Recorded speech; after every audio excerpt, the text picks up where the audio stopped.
मीराबाई को कृष्ण भगवान से जन्म से ही लगाव था। आज जब वो छोटी बच्ची थी तो कृष्ण भगवान की मूर्ति के साथ खेलती कूदती, उसका श्रृंगार करती, भोग लगाती और उसकी पूजा करती। जब बच्चे गुड्डे गुड़ियाँ खेल खेलते थे तो ये इन्हीं के साथ मस्त रहती थी। एक दिन जब उनके घर के बाहर से किसी की बारात जा रही थी तो उसने अपनी मम्मी से पूछा ये क्या है।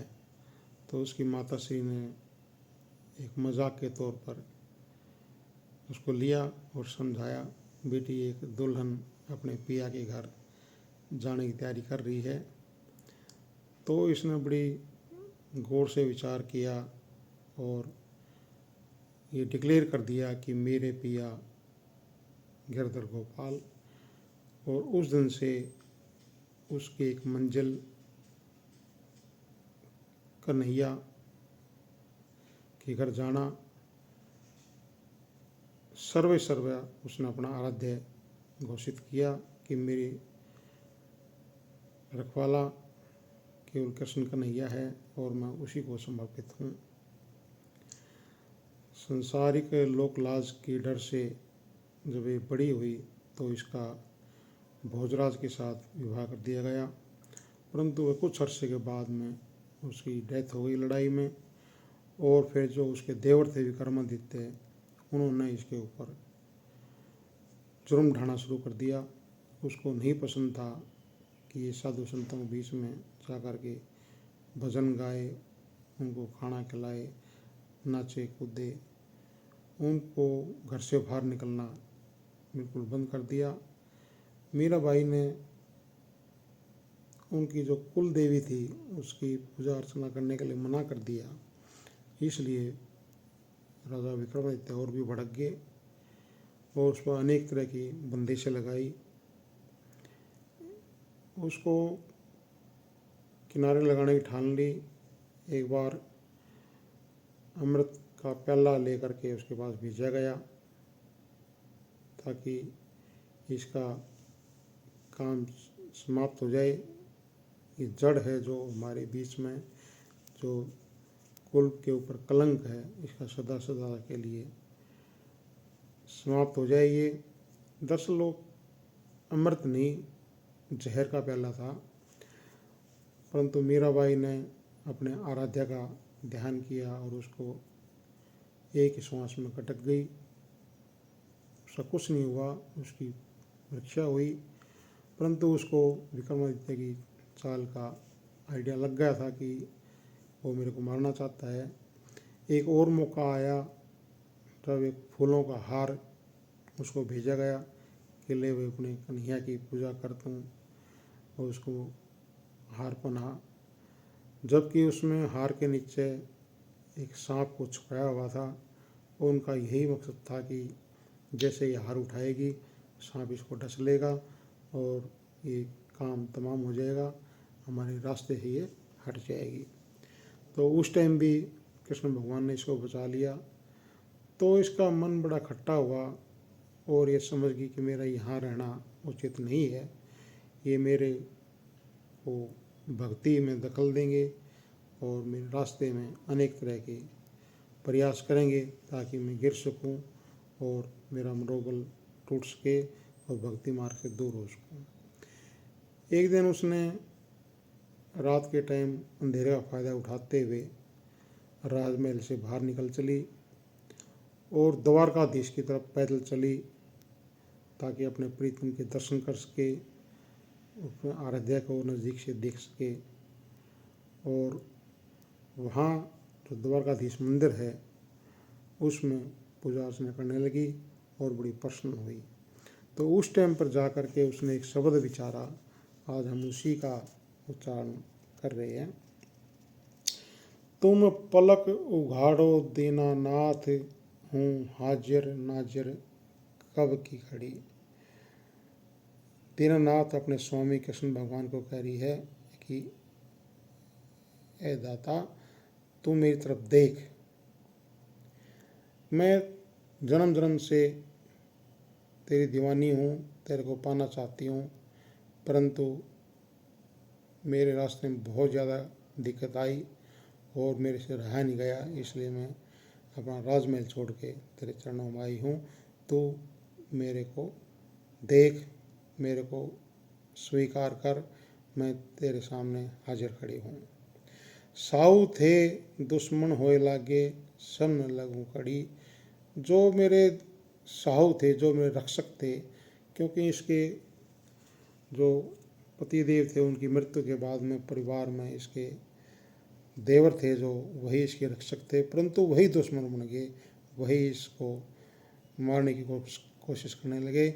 इसलिए करे साऊ थे दुश्मन हुए लागे, सब न लगो खड़ी। अब मैं उनके आँखों का रोड़ा बन चुकी हूँ, उसके रास्ते का कांटा बन चुकी हूँ, इसलिए वे मेरे को ख़त्म करना चाह रहे हैं। तू मेरी रक्षा कर। तुम बिन साऊ कोई नहीं है, डिगी नाव मेरी समंद अड़ी। मेरी नाव हिचकोले खा रही है संसार सागर में, मैं जाऊं तो कहाँ जाऊं, मेरे लिए कौन सा ठिकाना है। इसलिए मेरे साऊ तुम ही हो, मेरे रक्षक, तुम ही मेरी लाज बचा सकते हो, इसलिए मेरी अपनी शरण में स्वीकार कर। दिन नहीं चैन, रात नहीं निद्रा, सूखूं खड़ी खड़ी। मेरा दिन भी ऐसे निकलता है, तेरी बाट देखते रहती हूँ, मेरी रात भी ऐसे निकलती है। दिन नहीं चैन, ना तो दिन में चैन है, ना रात को नींद है, पूरी रात करवटें बदलती रहती हूँ। सूखूं खड़ी खड़ी, मैं तेरे इंतजार में सूख गई हूँ, और ना तो मेरे को अन्न भाता ना पानी भाता। अब मैं करूँ तो क्या करूँ, एक अरदास कर रही है। बाण विरह के लगे हिये मैं भूलूँ ना एक घड़ी, पत्थर की तो हिला तारी वन के बीच पड़ी। देखो, एक अरदास करनी है परमात्मा के सामने, तो ऐसे विनम्र भाव से करनी है, अपना सब कुछ अनकंडीशनल उसके सामने सरेंडर करना होता है। तो एक विरह जब तक इंसान के अंदर नहीं होगा, एक तड़फ नहीं होगी अपने प्रीतम के प्रति, तो हम भक्ति के मार्ग पर नहीं बढ़ सकते आगे, और ना ही कभी हमारा विशाल हासिल हो सकता है। तो जब तक एक नीड नहीं होती तो मन कभी भी नहीं झुकेगा। मन हमारा उस काल का प्यादा है, काल का एजेंट है, ये नहीं चाहता कोई भी यहाँ से जीव वापस जाए। इसलिए परंतु हमारा एक, हम ईश्वर के अंश हैं, और एक अंशी का हमेशा लगाव रहता है, खिंचाव रहता है अपने प्रीतम के प्रति। इसलिए मीराबाई ये कहती है, भगवान विरह के लगे ही मैं तेरे वियोग से बिछड़ी हुई हूँ, मैं तड़प रही हूँ, मैं व्याकुल हूँ, तो अपने दर्शनों का दीदार बख्श। हम सभी भक्ति करते हैं, हम परमात्मा में मिलना चाहते हैं, परंतु हमको नहीं पता उसको कौन सी भक्ति है। अब जैसे कलयुग है, तो कलयुग में कीर्तन प्रधाना, जप ये नाम लाए ध्याना, ये संतों ने बताया हमारे को। वो कीर्तन जो 24 घंटे हमारी आँखों के ऊपर हो रहा है, उसको हमने अपनी लिव उससे जोड़नी है। लाए जपिए नाम, वो नाम कहाँ मिलेगा, जब कोई पूर्ण महात्मा, कोई शब्द का रसिया जो अंतर्मुख भक्ति से हमको जोड़े, अगर उसकी हम शरण में चले जाएं तो नाम की बख्शिश करेगा, नाम का हमारे को दौलत से निवाजेगा।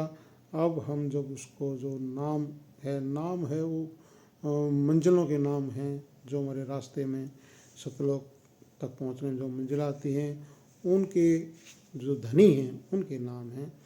जब हम उनका ध्यान करेंगे तो संसार से हमारा ख्याल छिपना शुरू हो जाएगा और आँखों के ऊपर आ जाएगा। आँखों के ऊपर वो संत सतगुरु शब्द मार्गी, वो शब्द का रसिया, उस रास्ते का भेदी वाकिफकार, उसके नूरी स्वरूप के दर्शन होंगे। और जब हम वहाँ अपना आँखों के ऊपर ख्याल एकत्रित करेंगे तो शब्द के साथ वो हमको जोड़ देगा। शब्द शब्द पोड़ी हम रच्ची, चढ़ चढ़ पहुँचो नगरी सच्ची। हमने उस शब्द के जरिए मंजिल दर मंजिल उस रहबर की अगुवाई में अपने घर पहुंचना है।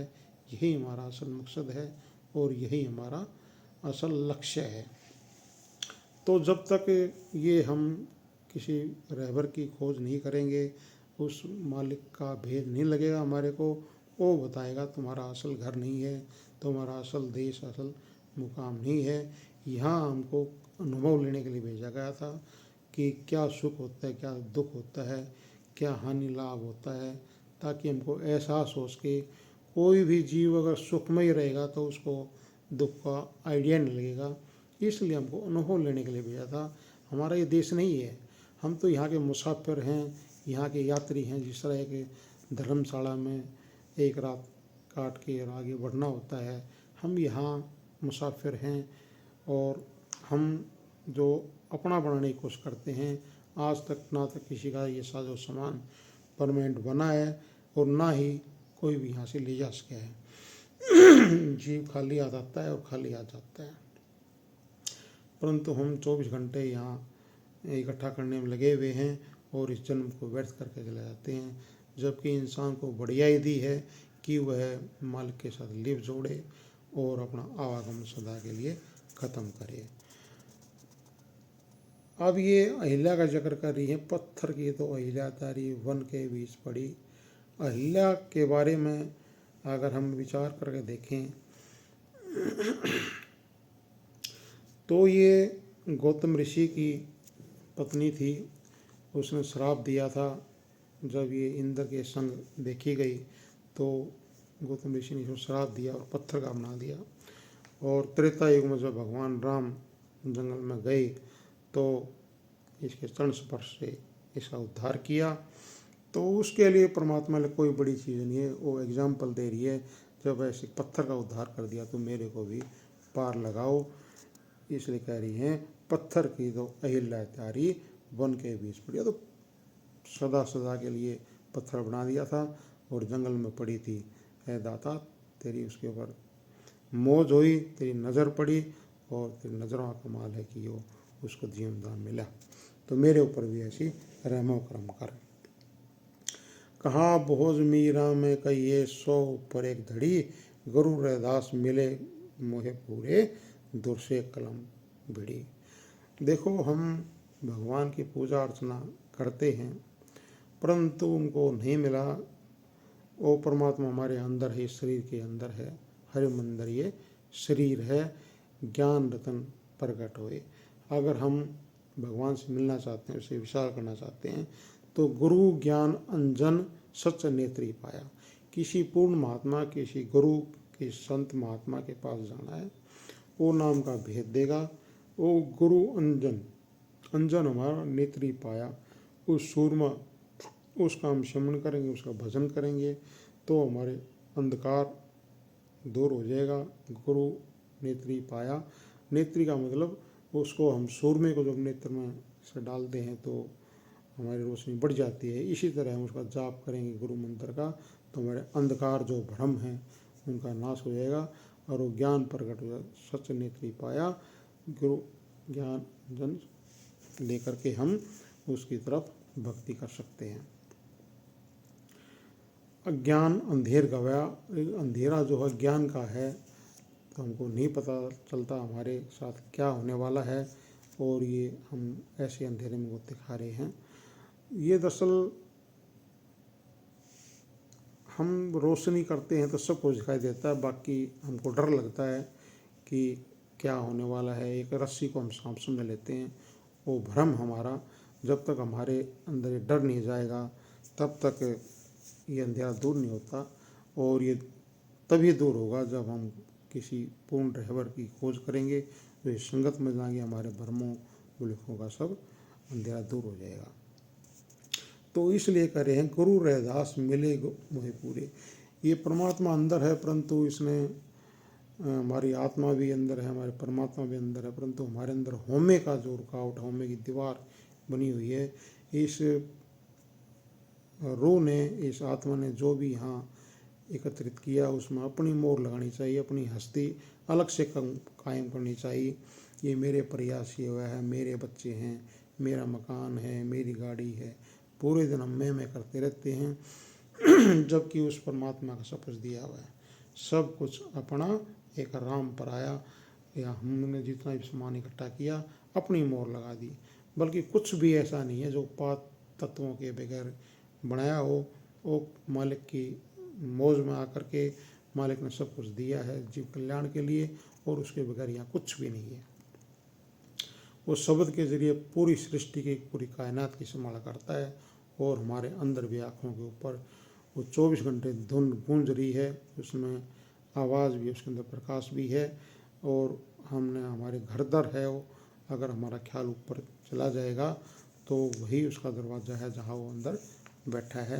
परंतु एक होमे की बड़ी रुकावट है। जब होमे की रुकावट दूर हो जाएगी वो पर्दा और हट जाएगा और हमारे प्रीतम के दर्शन होंगे। सतगुरु सहन दई जब आके ज्योत में ज्योत रड़ी। तो संत सतगुरु उसके प्रकट रूप होते हैं। जब वो नाम का भेद देते हैं तो वो शब्द से ही प्रकट हो पाते हैं, क्योंकि वो तो सतलोक में थे, उनको मालिक का हुक्म हुआ जीवों को चेताने के लिए, जगाने के लिए, उनको सही राह दिखाने के लिए। वो अपने सतलोक को छोड़ कर आते हैं, मृतलोक में अवतार धारण करते हैं। उस हम वासी उस देश के जहाँ देह जात कुल नाही, देह मिलावा हो रहे, शब्द मिलावा हो रहे। वहाँ केवल नाम का प्रचार है। नानक के घर केवल नाम, नाम की कमाई करनी है हमने। ये दौलत हम ऐसी है कि हमारा नाम से जुड़ने के बाद हमारा स्वार्थ भी बनेगा और परमार्थ भी बनेगा। ऐसे बाबा जी हमेशा अपने सत्संग में कहते आए हैं। वो नाम की दौलत पूर्ण महात्मा जो वक्त का सतगुरु है, उसकी हमने खोज करनी है। वो कभी मुनादी नहीं करवाता कि मैं यहाँ का गुरु हूँ या मेरे पास आओ। ना कभी मुनादी करता है, ना कोई दिखावा करता है, ना संगत पर बोझ बनता है। वो अपनी हक लाल की कमाई करते हैं और अपनी कमाई में से कुछ हिस्सा संगत की सेवा में लगाते हैं। तो इनका जो प्रवचन है, जो उनका उपदेश है, उनके ऊपर हमें अमल करना चाहिए। और ये संसार से, ये संसार आरजी है, फना होने वाला है, कुछ समय के लिए है, एक सपने की भांति है। जिस तरह रात का सपना 4-5 घंटे का होता है, ऐसे ये भी, ये कोई 50-60 साल के लिए मिला है हमारे को। यहाँ कुछ भी नहीं है, हम यहाँ के केवल मुसाफिर हैं। तो हमने असल को पहचानना है और पूर्ण महात्मा की खोज करके उससे नाम का भेद लेकर के उसी कमाई में जुटना है, ताकि हमारा आना जाना यहाँ सदा के लिए हमारा आवागमन खत्म हो सके, जन्म मन के बंधन से हम निकल सकें। यह कर्मों का अटल कानून है। जो भी इस संसार में कर्म किया हमने, क्योंकि ये काल का देश है, काल की नगरी है, और ये कानून बनाया हुआ है कि अच्छा कर्म करेंगे तो अच्छा फल भोगने के लिए आना पड़ेगा, बुरा कर्म करेंगे तो 84 लाख योनियाँ हमेशा तैयार रहती हैं।